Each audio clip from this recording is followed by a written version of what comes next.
សូមជម្រាបសួរអាណាព្យាបាលទីគោរពទីស្រឡាញ់រាប់អាន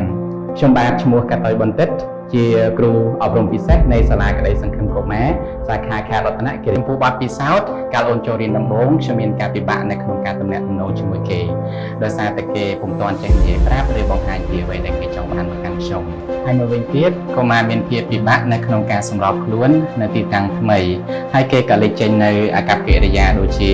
បាយខ្លួនឯងរលាស់ដៃនិងស្រែកអំឡុងពេលដែលអូននៅរៀនជាមួយខ្ញុំហ្នឹងគឺអូនពុំទាន់យល់ពីអ្វីដែលអូនចង់បានពីការដែលអូនអត់ទាន់ចេះប្រាប់អានរបស់នោះហើយអូនមិនទាន់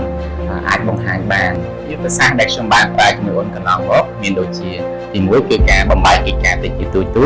ទី2គឺការធ្វើកិច្ចការឬសកម្មភាពនោះដដែលទី3គឺសរសើរគ្រប់ពេលដែលកុមារអាចចូលរួមបានឬធ្វើកិច្ចការបានល្អហើយទី4គឺការប្រើប្រាស់ភាសាសាមញ្ញច្បាស់ងាយយល់និយាយមួយយឺតទី5គឺការធ្វើជាគំរូទៅដល់កុមារនិងទី6គឺការប្រើប្រាស់វិធីជំនួយព្រោះអាកប្បកិរិយាបច្ចុប្បន្ននេះគឺអូនបានកាត់បន្ថយទៅលើការវាយខ្លួនឯងហើយនិងការឆាប់ខឹងឆាវឆាវចំពោះការយល់ដឹងបច្ចុប្បន្នអូនយល់ទៅលើភាសានិយាយសាមញ្ញបានដូចជាការធ្វើតាមការណែនាំខ្លីៗអូនអាចគូកងវត្ថុទៅវត្ថុហើយមួយទៀតនេះគឺអូនស្គាល់ខ្លួនឯងនិងសមាជិកគ្រួសារហើយចំពោះញៀនគឺបច្ចុប្បន្ននេះអូនបានកាត់បន្ថយទៅលើការប៉ះនិងការទុកមកដែរមិនមើលមកបានយូរជាងមុនហើយមួយទៀតអូនអាចទាញដៃឬមើលទៅលើអ្វីដែលអូនចង់បានហើយអូនក៏អាចចូលរួមជាមួយគ្រូឬអង្គុយជិតនៅដទៃបានសារគមនៅផ្ទះគឺអូនបានអនុវត្តមេរៀនដែលសាលាបានផ្ដល់ជូនទៅកាន់អាណាព្យាបាលដើម្បីបង្រៀនអូននៅផ្ទះបន្ថែមមកវិញទៀតសាលាក៏បានផ្ដល់ជាវិធីសាស្ត្រណែនាំទៅកាន់ប៉ាម៉ាក់ដើម្បីបង្រៀនអូន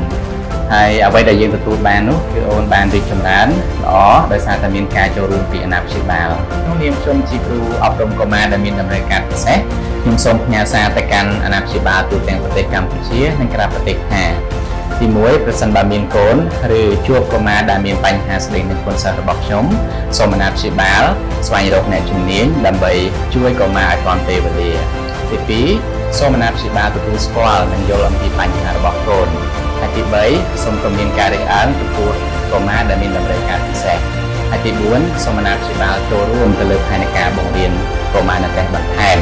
ពីព្រោះអាណាព្យាបាលជួយកុមារនៅផ្ទះគឺពិតជាសំខាន់ដោយសារតែការចូលរួមរបស់ប៉ាម៉ាក់ជួយកុមារឲ្យកាន់តែរីកចម្រើន